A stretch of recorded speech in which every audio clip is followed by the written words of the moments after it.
5 years after the American missionaries arrived in 1839, Dr. Asahel Grant arrived in the Hakkadi Mountains and thought he had discovered in the Assyrians of Hakkadi and Urmia the 10 lost tribes of Israel, and eventually published a book about it, something that no scholar would take seriously.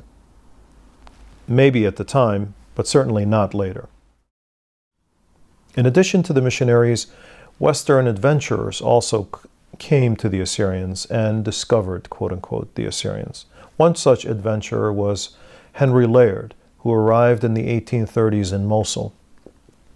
Quote, "A deep mystery hangs over Assyria, Babylonia, and Chaldea.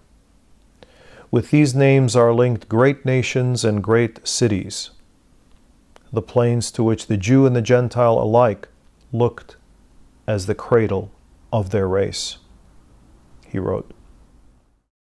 From this perspective, the history of the Eastern Christian communities begins with the advent of Christianity and the rise of the Syriac language from Edessa, a branch of Aramaic.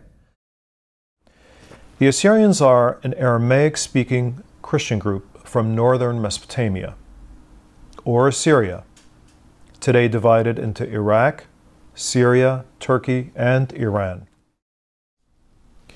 Though Ashur was by no means viewed as a rocky cliff, meaning the god Ashur, or even as a stationary deity, the shrine and the city were viewed as holy and a physical extension of his sacred presence.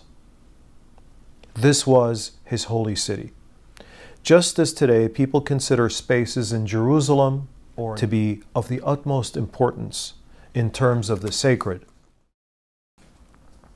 Now the list of Assyrian kings begins with a king named Tudia, and then Adamu, similar to Adam of the Old Testament.